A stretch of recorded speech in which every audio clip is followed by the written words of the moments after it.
The morning mist hung heavy over Balmoral Castle as a young Prince Charles crept through the Scottish heather, his small hands clutching a wicker basket that would have puzzled any ordinary observer.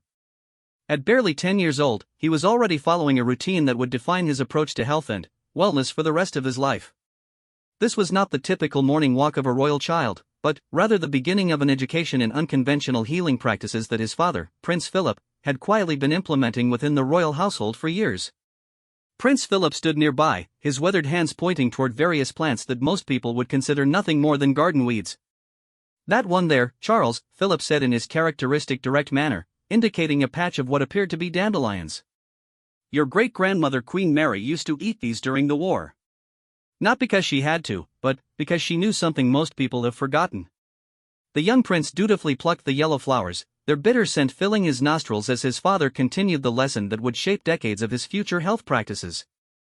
The Duke of Edinburgh had developed his unusual approach to wellness during his naval service, where he had encountered traditional healing practices from cultures around the world. Unlike many of his contemporaries who dismissed such knowledge as primitive superstition, Philip had carefully observed and documented the effects of various natural remedies on himself and willing volunteers among his crew. By the time he married Princess Elizabeth in 1947, he had already begun what palace staff would later describe as experimental health protocols that seemed to defy conventional medical wisdom. These early morning foraging expeditions at Balmoral were just one aspect of what Philip privately called ancestral health maintenance. He had studied the dietary habits of his own ancestors, particularly those from his Greek heritage, and had become convinced that modern royal living had strayed dangerously far from the physical practices that had kept previous generations of nobility remarkably healthy well into advanced age. Philip's own grandfather, King George I of Greece, had lived to 67 in an era when the average life expectancy was barely 40, and Philip was determined to understand why. The scientific foundation for Philip's practices was not entirely without merit, though it was certainly ahead of its time. Modern research has since validated many of the principles he instinctively followed, particularly regarding the nutritional value of wild plants and the importance of regular exposure to natural environments. Dandelions, for instance, contain more vitamins A and C than most cultivated vegetables, along with significant amounts of iron, calcium, and potassium. What Philip understood intuitively, nutritional science would not fully document until decades later. Charles absorbed these lessons with the characteristic intensity that would mark his approach to all his interests throughout his life. He learned to identify not just dandelions, but also nettle, wild garlic, and various species of edible moss that grew on the estate grounds. Philip taught him the proper techniques for harvesting these plants, emphasizing the importance of location, timing, and preparation methods that would maximize their nutritional benefit while minimizing any potential risks. The royal kitchen staff at Balmoral had initially been horrified when Philip began requesting that these foraged ingredients be incorporated into the family's meals. Head chef Margaret Morrison later recalled in her memoirs that she thought the Duke had taken leave of his senses when he first appeared in her kitchen with a basket of what she considered weeds, requesting that they be prepared as a side dish for the evening meal. However, Philip's persistent enthusiasm and his willingness to explain the nutritional reasoning behind his requests eventually won over even the most skeptical staff members. Philip's influence on Charles extended far beyond unusual dietary choices. The Duke had also developed what he called constitutional exercise, a daily routine that combined elements of traditional military training with movements he had observed in various cultures during his travels. Unlike the formal calisthenics that were standard in military training, Philip's routine emphasized functional movements that strengthened the body while maintaining flexibility and balance well into advanced age. These exercises took place every morning at dawn, regardless of weather conditions. Charles would join his father in the castle courtyard, where they would begin with what Philip termed foundational movements, a series of stretches and poses that bore surprising similarities to yoga practices, though Philip had developed them independently through his own observations of optimal human movement patterns. The routine progressed through various strength-building exercises that used only body weight and natural obstacles like fallen logs or stone walls. What made Philip's approach truly unusual was his insistence on performing these exercises outdoors in all weather conditions. He believed that exposure to varying temperatures and atmospheric conditions was essential for maintaining robust health. Modern science has since supported this belief through research on cold thermogenesis and the immune system benefits of regular outdoor exposure, but, in the 1950s, such ideas were considered eccentric at best. The psychological aspect of these practices was equally important to Philip's philosophy.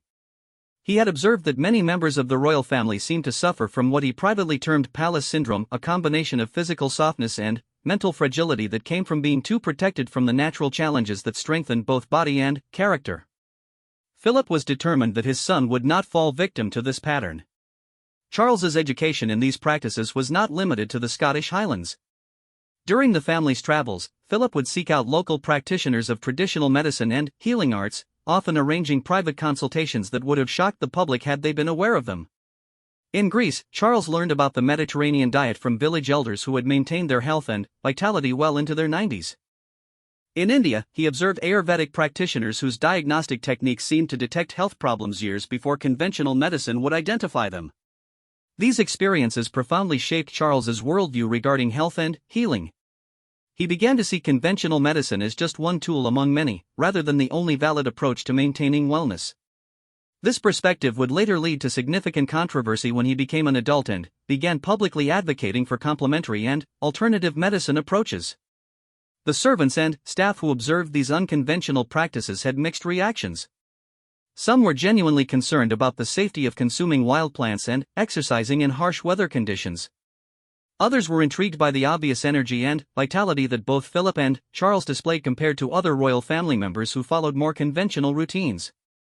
Lady Margaret Colville, who served as lady-in-waiting to the Queen Mother, noted in her private diaries that Charles seemed to possess unusual stamina and resistance to common illnesses that frequently affected other members of the household.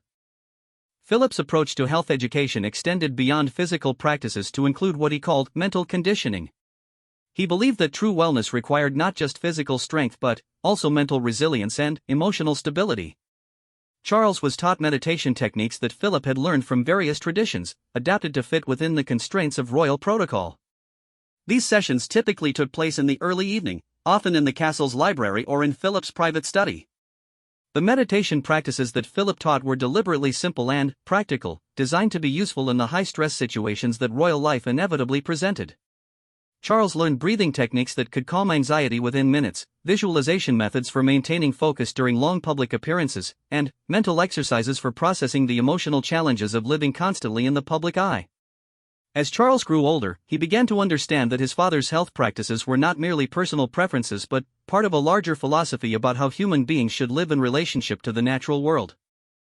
Philip had become convinced that many of the health problems affecting modern society stemmed from disconnection from natural rhythms and traditional wisdom that had sustained human communities for thousands of years.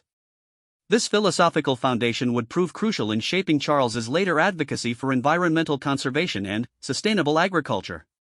The same principles that guided his personal health practices, respect for natural processes, skepticism of purely technological solutions, and attention to traditional knowledge, would eventually inform his approach to broader social and environmental issues. The young prince's training in these unusual health habits was intensive and comprehensive, covering everything from the proper way to gather rainwater for drinking to techniques for using sunlight exposure to regulate sleep cycles naturally. Philip had observed that many health problems among the wealthy seemed to stem from living too far removed from the environmental cues that helped maintain optimal biological functioning. By his teenage years, Charles had internalized these practices so thoroughly that they had become second nature.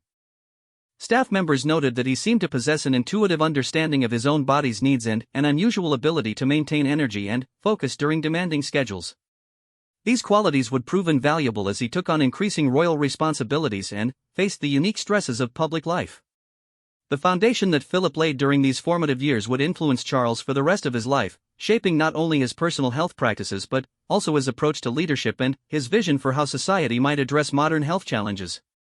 The unusual habits that had once seemed like eccentric royal quirks would eventually be recognized as being decades ahead of their time, anticipating many developments in integrative medicine and wellness science that would not become mainstream until the 21st century. As Prince Charles entered his 20s, the unconventional health wisdom imparted by his father began to face its first real test against the demands of modern royal life. The year was 1969, and Charles had just begun his studies at Cambridge University, where the sheltered environment of palace life gave way to the more demanding rhythms of academic and social obligations. It was during this period that the true effectiveness of Philip's unusual training would become apparent, as Charles demonstrated remarkable resilience and vitality that set him apart from his peers. The transition to university life proved to be a revelation for both Charles and those around him. While other students struggled with the typical challenges of irregular sleep, poor nutrition, and stress-related illnesses, Charles maintained a level of physical and mental stamina that impressed even his tutors. Dr. John Stevens, who served as Charles's supervisor for his archaeology and anthropology studies, later wrote that the prince possessed an almost preternatural ability to maintain focus and energy during the most demanding academic schedules. This resilience was directly attributable to the health practices that Philip had instilled in his son from childhood. Even within the confines of university life, Charles found ways to continue many of his father's protocols. He would wake before dawn to perform his constitutional exercises in the courtyard of his college, often surprising groundskeepers who arrived to find the future king engaged in what appeared to be a combination of military drills and dance-like movements. The dietary practices proved more challenging to maintain in a university setting, but Charles had developed sufficient knowledge to adapt Philip's principles to available resources. He cultivated relationships with local farmers and foragers around Cambridge, seeking out sources for the wild plants and traditional foods that had become central to his nutrition. His college roommates initially found his eating habits peculiar, but gradually came to appreciate the obvious benefits of his approach as they observed his consistent energy levels and apparent immunity to the common colds and flu that regularly swept through student populations. During his time at Cambridge, Charles began to develop his own innovations on his father's health philosophy. He started experimenting with what he privately termed academic optimization techniques, specific combinations of nutrition, exercise, and mental preparation designed to enhance learning and memory retention. These experiments were conducted with the methodical approach that Philip had taught him, carefully documenting the effects of different variables on his cognitive performance. One particularly successful innovation involved timing his consumption of certain wild plants to coincide with intensive study periods. Charles discovered that specific combinations of nettle tea and wild mint, consumed at precise intervals during long reading sessions, seemed to enhance his ability to absorb and retain complex information. Modern neuroscience has since identified compounds in these plants that can indeed improve cognitive function, but Charles was applying this knowledge purely through empirical observation decades before the scientific mechanisms were understood. The physical training regimen also evolved during his university years. Philip had taught Charles that true fitness required constant adaptation and challenge, never allowing the body to become completely comfortable with any routine. At Cambridge, Charles began incorporating elements from the various sports and physical activities available to students, but always through the lens of his father's functional fitness philosophy.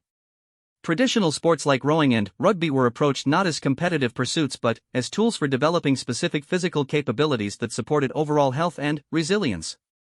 Charles's rowing coach, James Morrison, noted that the prince had an unusual approach to training that emphasized technique and endurance over pure power, resulting in remarkably consistent performance even during the most demanding races. The mental conditioning aspects of Philip's training proved equally valuable during the social and academic pressures of university life. Charles had learned techniques for maintaining emotional equilibrium that served him well in navigating the complex dynamics of being a royal student among commoners. He could deploy breathing exercises to calm pre-exam anxiety, use visualization techniques to prepare for public speaking engagements, and employ meditation practices to process the constant scrutiny that accompanied his every move. These skills became particularly important as Charles began to attract media attention during his university years. The traditional royal approach to dealing with press coverage had been largely passive, relying on protocol and distance to manage public perception. Charles, influenced by his father's more active approach to life challenges, began developing strategies for maintaining his psychological well-being despite constant public observation. Philip had taught him that mental resilience, like physical fitness, required regular practice under progressively more challenging conditions. Charles applied this principle by gradually increasing his exposure to public situations while using his learned techniques to maintain internal stability. This approach allowed him to develop genuine comfort with public life rather than simply enduring it, a skill that would prove invaluable throughout his long career as heir to the throne. The integration of these various health practices into daily life required considerable discipline and creativity. Charles had to learn to maintain his routines while traveling, during formal functions, and under the demanding schedules that royal obligations imposed. This challenge led him to develop what he called portable practices, simplified versions of his health routines that could be adapted to almost any circumstances. For example, he learned to perform abbreviated versions of his morning exercises in hotel rooms during official visits, using luggage and furniture as exercise equipment. He developed techniques for identifying edible wild plants in unfamiliar locations, allowing him to maintain nutritional principles even during international travel. Most importantly, he mastered the ability to use his meditation and breathing techniques discreetly during public appearances, maintaining inner calm while fulfilling his public duties. The university years also provided opportunities for Charles to test his health practices against those of his peers in more systematic ways. He began to notice patterns in how different approaches to diet, exercise, and stress management affected not just physical health but also academic performance and social relationships. These observations reinforced his conviction that his father's unconventional approach was producing genuinely superior results. Professor Elizabeth Hartwell, who taught anthropology to Charles during his final year at Cambridge, later recalled being struck by his unusual interest in traditional health practices from various cultures. Most students approached anthropology as an academic exercise, she wrote in her memoirs, but Charles seemed to be actively searching for practical wisdom that he could apply to his own life. He had clearly been raised with a deep respect for traditional knowledge that most of his generation had abandoned. This academic interest led Charles to begin documenting and systematizing the health practices he had learned from his father. He started keeping detailed journals that recorded not just his daily routines but also their effects on his physical and mental state under various conditions. These journals would eventually become the foundation for his later advocacy of complementary medicine and his efforts to bridge traditional wisdom with modern scientific understanding. The social aspects of university life presented unique challenges for maintaining his unconventional health practices. Charles had to learn to navigate dinner parties, late-night study sessions, and social drinking customs while staying true to the principles his father had taught him. This required developing diplomatic skills for declining alcohol and unhealthy foods without appearing judgmental or antisocial. He discovered that many of his peers were actually quite interested in his health practices once they understood the reasoning behind them. Several of his closest friends at Cambridge began adopting modified versions of his routines, particularly the stress management techniques that proved valuable during exam periods. This experience taught Charles that unconventional ideas could gain acceptance when presented with proper explanation and demonstrated benefits. The relationship with his father also evolved during the university years as Charles began to contribute his own insights to their ongoing conversations about health and wellness. Philip was delighted to discover that his son was not merely following prescribed routines but was actively thinking about and improving upon the principles he had been taught. Their discussions became more collaborative, with Charles sharing his university experiments and Philip offering guidance on how to interpret and apply the results. This intellectual partnership strengthened considerably when Charles began spending extended periods at Balmoral during university breaks. The Scottish estate provided an ideal laboratory for developing and testing new approaches to health and fitness, with Philip and Charles often conducting informal experiments on everything from optimal sleep schedules to the effects of different types of physical challenges on mental clarity. The gamekeeper at Balmoral, Duncan MacLeod, became an unofficial partner in these experiments, sharing his extensive knowledge of Highland survival techniques and traditional Scottish health practices. MacLeod taught Charles advanced foraging skills, including the identification of medicinal plants that grew in the harsh Scottish climate and techniques for using natural materials to create health-supporting tools and remedies. These collaborations resulted in what Charles privately called his Highland Protocols, integrated approaches to health that could be maintained even under the challenging conditions of Scottish weather and terrain. These protocols would later prove invaluable during his military service and his extensive travels as a working royal. By the end of his university years, Charles had successfully proven that his father's unconventional health practices could not only be maintained outside the protected environment of royal residences but could actually be enhanced and improved through creative adaptation. The foundation that Philip had provided had proven robust enough to support a lifetime of health and vitality, while flexible enough to evolve with changing circumstances and new knowledge. The early 1970s brought a dramatic test of Prince Charles's inherited health practices as he entered military service with the Royal Navy, following in his father's footsteps. The rigorous demands of naval training, combined with the harsh conditions of life at sea, would prove whether Philip's unconventional approach to wellness could withstand the pressures of one of the world's most demanding military environments. What Charles discovered during this period would not only validate his father's methods but also lead to innovations that would influence military health practices for decades to come. Lieutenant Charles Windsor reported to the Royal Naval College Dartmouth in September 1971, carrying with him a small collection of items that would have puzzled his fellow officers had they known their true purpose. Hidden among his regulation kit were specialized tools for plant identification, carefully preserved samples of wild plants that could be found in various climates, and detailed notes on adaptations of his health routines for shipboard life. These items represented years of preparation that Philip had conducted specifically to help his son maintain optimal health during military service. The initial weeks of naval training presented immediate challenges to Charles's established routines. The rigid scheduling of military life left little room for the dawn exercises and foraging activities that had become second nature to him. However, the physical demands of naval training actually aligned well with many of Philip's fitness principles, particularly the emphasis on functional strength and endurance over mere appearance. Charles found that his years of constitutional exercise had prepared him exceptionally well for the demands of seamanship and military drill. Commander Michael Harrison, who served as Charles's training officer during his initial weeks at Dartmouth, later wrote in his private papers that the prince demonstrated remarkable physical resilience and mental composure under stress that exceeded what we typically see even from candidates with extensive military backgrounds. Harrison noted that Charles seemed to possess an intuitive understanding of how to conserve energy during long training exercises while maintaining peak performance when required. The dietary challenges of naval life proved more complex. Military rations were designed for basic nutritional adequacy rather than optimal health, and fresh food was often scarce during extended voyages. Charles had anticipated this challenge and had worked with his father to develop what they privately termed supplemental nutrition strategies that could be implemented even under the constraints of shipboard life. These strategies involved careful selection and preparation of the limited fresh foods available, combined with traditional preservation techniques that Charles had learned from Duncan MacLeod at Balmoral. More importantly, Charles had developed an ability to identify edible plants during shore leave that could provide nutritional elements missing from standard military rations. His shipmates initially found his habit of collecting unusual vegetation during port visits eccentric, but gradually came to appreciate the energy and vitality he maintained compared to their own struggles with fatigue and minor illnesses.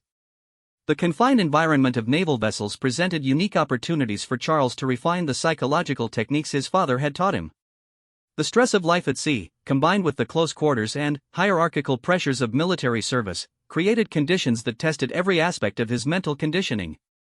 Charles discovered that the meditation and breathing techniques Philip had taught him were remarkably effective for maintaining emotional stability during the inevitable conflicts and tensions of shipboard life. Petty Officer James Mackenzie, who served alongside Charles during his first major naval exercise, recalled being impressed by the prince's ability to remain calm and focused during emergency situations that left other junior officers visibly shaken. He had this way of taking a deep breath and becoming completely steady, no matter what chaos was happening around him, Mackenzie later wrote. It wasn't just courage, it was like he had some internal technique for staying centered that the rest of us hadn't learned. The physical demands of naval service also provided opportunities for Charles to test and refine his father's exercise principles under extreme conditions. Life aboard ship required constant adaptation to changing circumstances, from rough seas that made normal movement challenging to emergency situations that demanded sudden bursts of intense physical activity. Charles found that his training in functional fitness served him exceptionally well in these situations. During one particularly memorable incident in rough seas off the Scottish coast, Charles's ship encountered a situation that required rapid manual work on deck during dangerous conditions. While several crew members struggled with seasickness and fatigue, Charles maintained his effectiveness throughout the emergency, drawing on breathing techniques to manage motion sickness and movement patterns learned from his constitutional exercises to maintain balance and strength despite the challenging conditions. Captain Robert Stewart, who commanded Charles's vessel during this incident, noted in his official report that Lieutenant Windsor demonstrated exceptional seamanship and physical capability under extremely demanding conditions.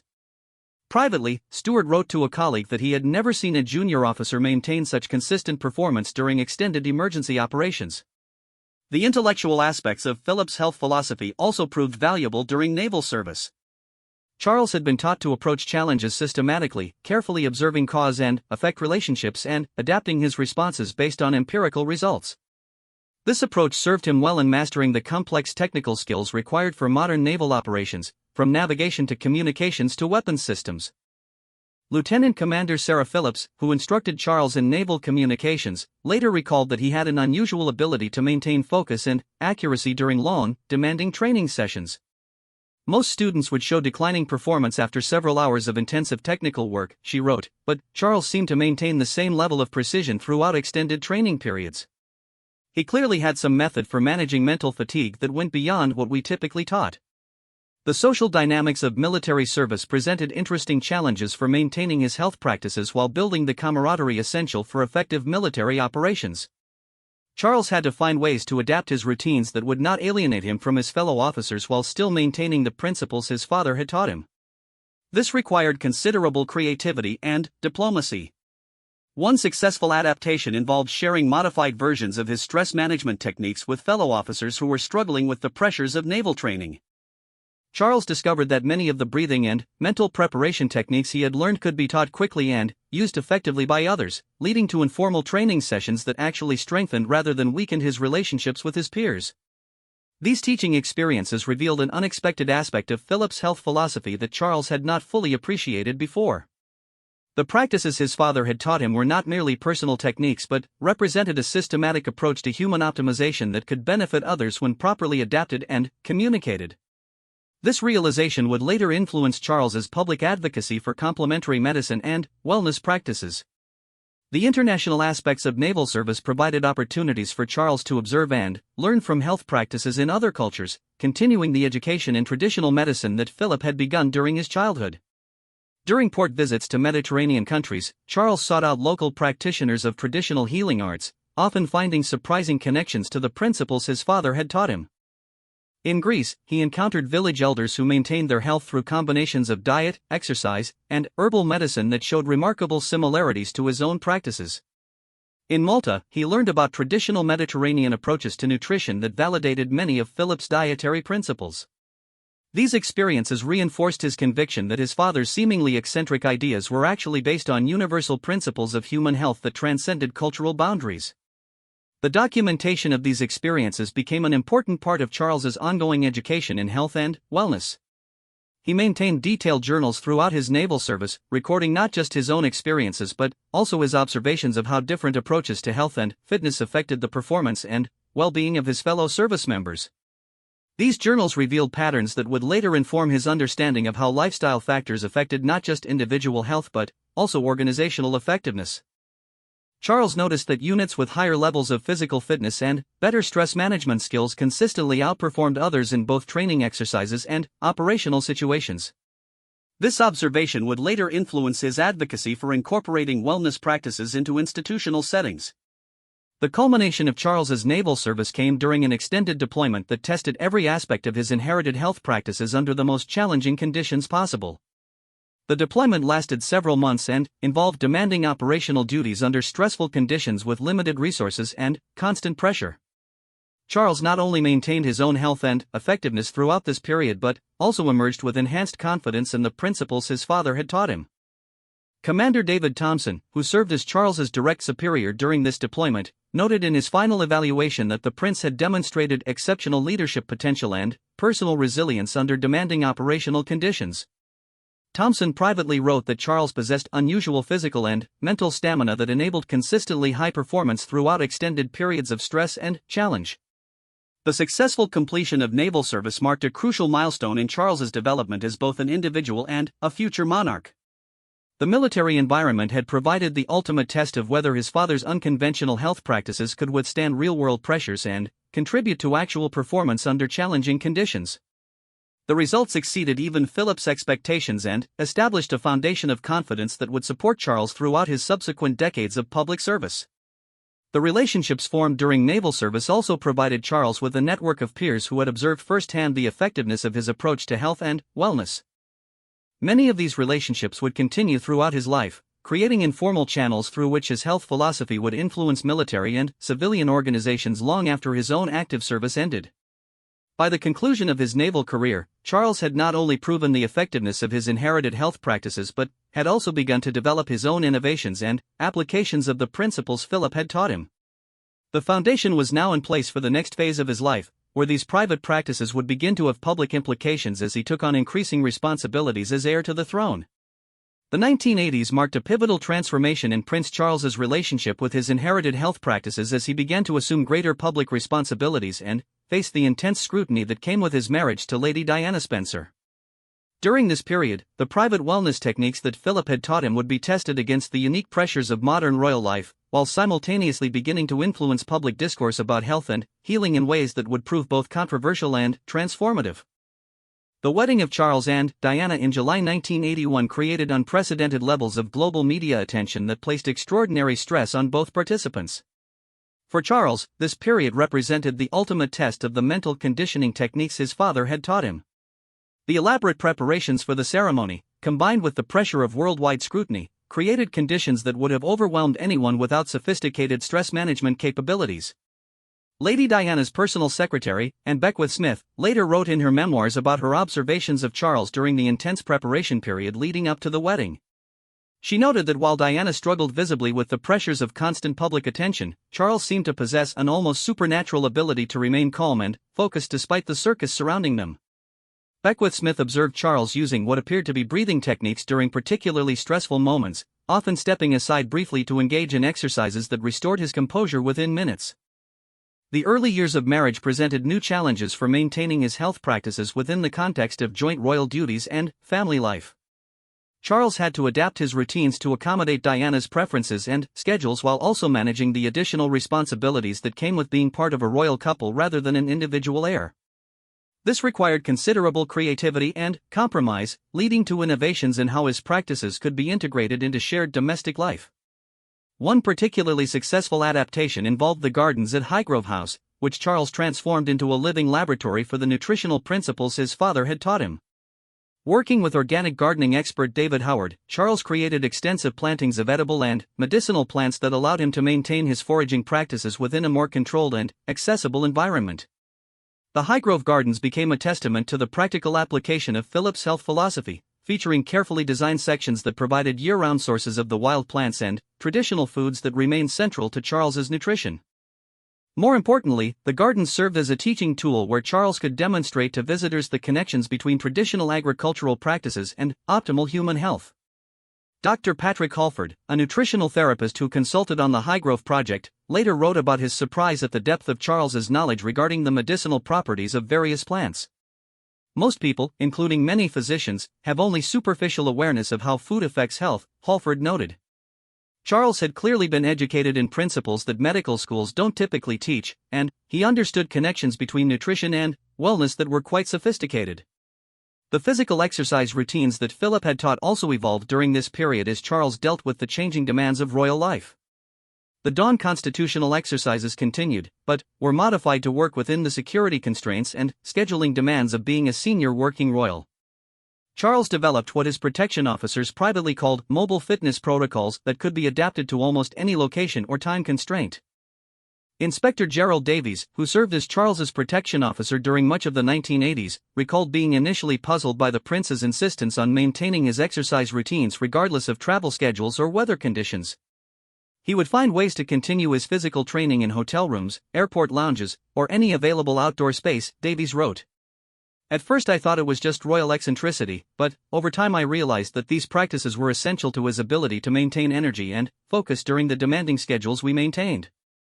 The psychological benefits of Charles's inherited practices became particularly evident during the increasing marital difficulties that developed throughout the 1980s. The breakdown of his relationship with Diana created personal stress that was compounded by intense media scrutiny and public speculation. During this challenging period, the mental conditioning techniques that Philip had taught him proved invaluable for maintaining his ability to function effectively in his royal duties. Dr. Maurice Lipsedge, a psychiatrist who consulted with the royal household during this period, observed that Charles demonstrated remarkable emotional resilience during what would have been overwhelming circumstances for most people. While Lipsedge was not privy to the specific techniques Charles used, he noted that the prince seemed to possess well-developed internal resources for managing psychological stress that went beyond what most people learn through ordinary life experience. The public aspects of Charles's health philosophy began to emerge during this decade as he started speaking publicly about environmental issues and sustainable agriculture. His advocacy for organic farming and traditional land management practices reflected the same principles that guided his personal health routines: respect for natural processes, skepticism of purely technological solutions, and attention to traditional wisdom that had sustained human communities for generations. The speech Charles delivered to the British Medical Association in 1982 marked the first time he had publicly articulated ideas about health and healing that reflected his father's influence. In the speech, he challenged the medical establishment to consider complementary approaches to healing that had been dismissed by mainstream medicine but showed promise for improving patient outcomes.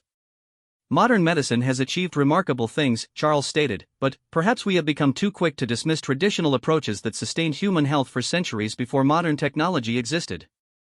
There may be wisdom in these older practices that we ignore at our peril. The speech generated considerable controversy, with some medical professionals praising his willingness to challenge orthodox thinking while others criticized his apparent endorsement of unproven treatments. Dr. Andrew Weil, who attended the 1982 BMA speech, later wrote that Charles had articulated ideas about integrative medicine that were decades ahead of mainstream medical thinking. Weil noted that the prince's comments reflected a sophisticated understanding of the limitations of purely reductionist approaches to health and healing that suggested extensive education in alternative healing philosophies. The establishment of the Prince's Trust in 1976, which expanded significantly during the 1980s, provided another venue for Charles to apply his father's principles about human potential and resilience. The Trust's programs for disadvantaged young people incorporated elements of outdoor education and physical challenge that reflected Philip's belief in the importance of natural environments and physical conditioning for optimal human development. Youth workers who collaborated with the Prince's Trust during this period noted that Charles seemed to have unusual insight into the connections between physical activity, environmental exposure, and psychological well-being. The Trust's outdoor programs were designed not just to provide adventure experiences but to systematically build the kind of resilience and self-confidence that Philip had cultivated in his son through their unconventional health practices. The international travels that increased significantly during Charles's married years provided opportunities to continue his education in traditional healing practices from cultures around the world. Unlike typical royal visits that focused on diplomatic protocols, Charles sought out encounters with traditional healers and practitioners of indigenous medicine wherever his duties took him. During a 1984 visit to India, Charles arranged private meetings with Ayurvedic practitioners who taught him diagnostic techniques and treatment approaches that had been refined over thousands of years. These encounters reinforced his conviction that mainstream medicine represented only one approach among many valid traditions of healing, and that optimal health required integration of insights from multiple sources. Dr. Basant Lad, an Ayurvedic physician who met with Charles during his India visit, later recalled being impressed by the prince's genuine understanding of holistic health principles and his ability to ask sophisticated questions that showed real insight into the connections between lifestyle and wellness. Lad noted that Charles's questions reflected training in health philosophy that went far beyond casual interest. The dietary practices that Philip had taught also evolved during this period as Charles gained access to wider varieties of traditional foods through his international travels and his growing network of contacts in the alternative health community. The kitchens at both Highgrove and Clarence House were equipped to prepare foods according to principles that most royal households would have found extremely unconventional. Chef Graham Newbold, who worked in Charles's household during the late 1980s, later wrote about the prince's detailed knowledge of nutrition and his specific requests for foods that were unlike anything I had prepared for other members of the royal family. Newbold noted that Charles could explain the therapeutic properties of various foods and cooking methods with expertise that rivaled what I learned in formal culinary training. The integration of these various practices into a coherent lifestyle philosophy became increasingly sophisticated during the 1980s as Charles developed what he privately called comprehensive wellness protocols that addressed every aspect of health from nutrition to exercise to psychological well-being. These protocols were designed to be sustainable over decades and adaptable to changing circumstances while maintaining consistency in their underlying principles. The documentation of these practices also became more systematic during this period, with Charles maintaining detailed records that tracked the effects of various interventions on his physical and mental state under different conditions. This data would later provide the foundation for his public advocacy of evidence-based approaches to complementary medicine. By the end of the 1980s, Charles had successfully integrated his inherited health practices into the complex demands of senior royal life while also beginning to influence public discourse about health and healing. The foundation was now in place for the more controversial public advocacy that would characterize his approach to these issues in subsequent decades. The transformation from private practitioner to public advocate represented a natural evolution of the principles Philip had taught, demonstrating that truly effective health practices could not remain purely personal but had broader implications for how society approached wellness and healing. The stage was set for Charles to become one of the most influential voices in the emerging field of integrative medicine, building on decades of personal experience with approaches that mainstream medicine was only beginning to acknowledge. The dawn of the 21st century found King Charles III, then still Prince of Wales, at a remarkable crossroads where the unconventional health practices inherited from his father would transition from private wisdom to public validation. As mainstream medicine began to embrace integrative approaches that Philip had advocated decades earlier, Charles found himself uniquely positioned to bridge traditional healing wisdom with modern scientific understanding, ultimately transforming not just royal health practices but influencing global conversations about wellness and healing. The establishment of the Foundation for Integrated Health in 1993 marked Charles's formal entry into health advocacy, but it was during the early 2000s that his influence reached its peak. The Foundation's research programs provided scientific validation for many of the practices that had seemed eccentric when Philip first introduced them decades earlier. Studies on the nutritional value of wild plants, the immune system benefits of outdoor exercise, and the physiological effects of meditation confirmed what Charles had experienced firsthand throughout his life. Dr. Michael Dixon, who served as the Foundation's medical director from 2000 to 2010, later wrote about his initial skepticism regarding Charles's health philosophy. "I approached the position expecting to encounter well-meaning but scientifically naive enthusiasm for alternative medicine," Dixon recalled. "Instead, I found someone with decades of personal experience with practices that were proving remarkably effective when subjected to rigorous scientific study." The validation of Philip's early insights created opportunities for Charles to influence health policy at the highest levels. The 2008 report Complementary Healthcare, A Guide for Patients, which Charles helped commission, represented a watershed moment in official recognition of integrative approaches to healing. The report's recommendations for incorporating traditional healing practices into mainstream healthcare reflected decades of Charles's personal experience and advocacy. Professor Edzard Ernst, who served on the Scientific Advisory Committee for several of Charles's health initiatives, noted that the prince's approach to evidence evaluation was surprisingly sophisticated for someone without formal medical training. Ernst observed that Charles consistently emphasized the importance of rigorous testing while maintaining openness to practices that showed promise even when their mechanisms were not fully understood.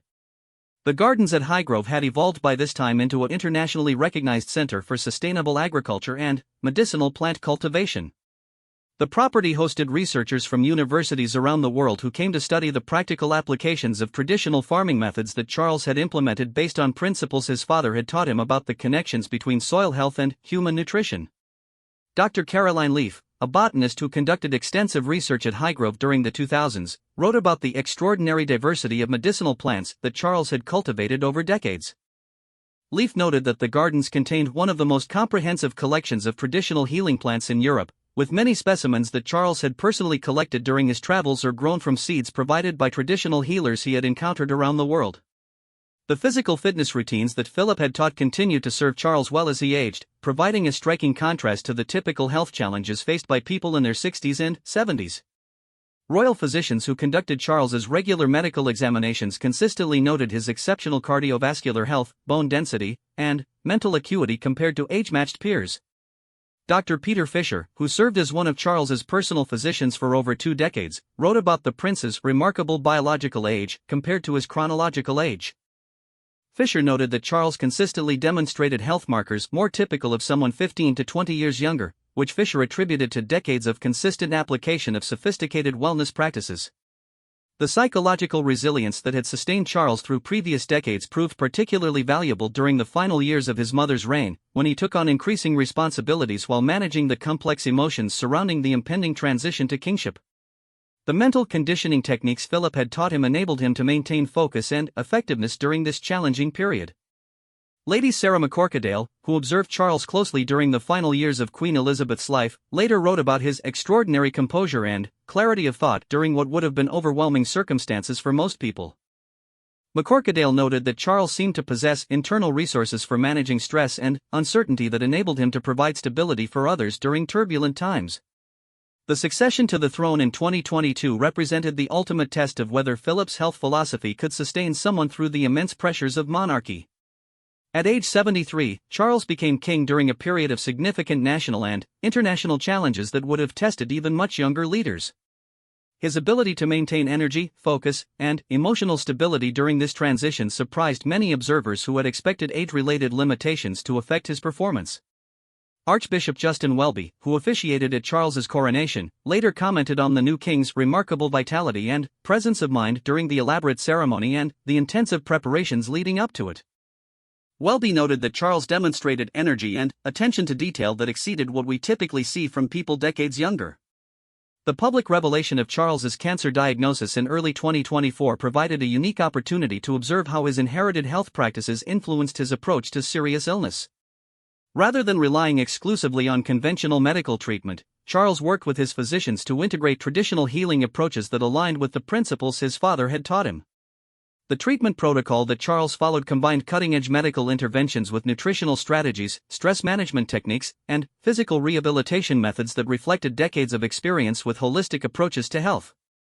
His medical team, led by Dr. Sarah Henderson, noted that Charles's comprehensive approach to healing seemed to enhance the effectiveness of conventional treatments while minimizing side effects. Dr. Henderson later wrote about Charles's unusually sophisticated understanding of the connections between different aspects of health and healing. She noted that his treatment decisions reflected decades of education in integrative medicine that enabled him to collaborate effectively with his medical team rather than simply following passive patient roles. The speed and completeness of Charles's recovery from cancer treatment surprised many medical professionals and validated the long-term benefits of the health practices he had maintained throughout his life.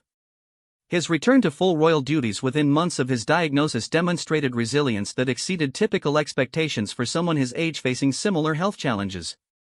The international influence of Charles's health philosophy became particularly evident during state visits and diplomatic encounters following his accession to the throne. His conversations with world leaders frequently included discussions of health policy and wellness approaches that reflected his decades of experience with integrative medicine. President Emmanuel Macron of France later wrote about his discussions with King Charles regarding traditional healing practices that modern healthcare systems might learn from. Macron noted that Charles's insights into the connections between environmental health and human wellness influenced French policy initiatives in sustainable agriculture and healthcare reform. The legacy of Philip's influence on Charles's approach to health and wellness has extended far beyond personal benefits to influence institutional changes throughout the Commonwealth and beyond. The health policies that Charles has advocated as king reflect principles that his father taught him decades earlier, creating a bridge between ancient wisdom and modern scientific understanding. The Royal College of Physicians' 2024 report on integrative approaches to healthcare explicitly acknowledged Charles's role in advancing evidence-based evaluation of traditional healing practices. The report noted that his decades of advocacy and personal example had contributed to significant advances in our understanding of how lifestyle factors affect health outcomes. The transformation of what once seemed like eccentric royal habits into validated medical practices represents one of the most remarkable aspects of Charles's inheritance from his father. The wild plant foraging that palace staff once viewed with suspicion has been validated by nutritional research showing the superior mineral content and bioactive compounds in wild foods compared to cultivated varieties. The constitutional exercises that Philip developed have been studied by sports medicine researchers who found that the movement patterns anticipate modern understanding of functional fitness and injury prevention. The meditation and breathing techniques that father and son practiced have been incorporated into evidence-based stress reduction programs used in hospitals and clinics worldwide. As King Charles III continues to apply the health wisdom inherited from his father, the influence of Philip's unconventional approach extends far beyond royal palaces to influence global conversations about optimal human health. The practices that began as private family traditions have evolved into public policy initiatives that affect millions of people around the world. The vindication of Philip's early insights about the connections between traditional wisdom and optimal health has created a model for how ancient knowledge can be integrated with modern science to address contemporary health challenges. Charles's lifelong commitment to these principles has demonstrated that truly effective health practices must address not just physical symptoms but the complete integration of human beings with their natural and social environments. The unusual health habits that Philip passed to his son have ultimately proven to be decades ahead of their time, anticipating developments in personalized medicine, nutritional psychiatry, and integrative healthcare that are only now becoming mainstream. The legacy of this father-son partnership in health innovation continues to influence how society approaches wellness, proving that sometimes the most unconventional wisdom comes from the most unexpected sources.